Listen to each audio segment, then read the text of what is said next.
dimensions of God is when he masters the technology of downloading God.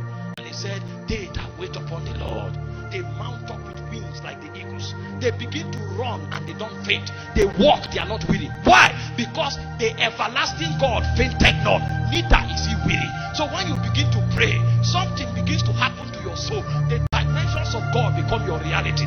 That is the dimension that God wired into man before the fall.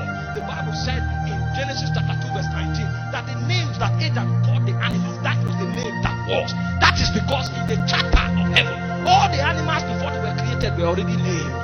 But there was something about the unfallen man. He could tap into the frequency of heaven and he knows what God did. Even when God slew him and he was asleep and God created a woman, the name God called the woman was woman. The guy woke up and said, you shall be called woman, because you operated as a frequency. But what the fall does is that the fall brings you down from the realm of God. But he said, they that wait upon the Lord, they begin to mount up with wings.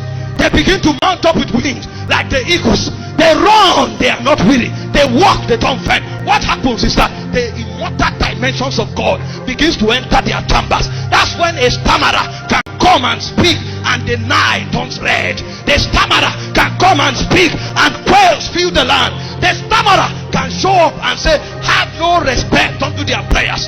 If I be a man of God, a land will open and swallow you up, and even God in heaven will obey the voice of a stammerer. Why? Because there's a download.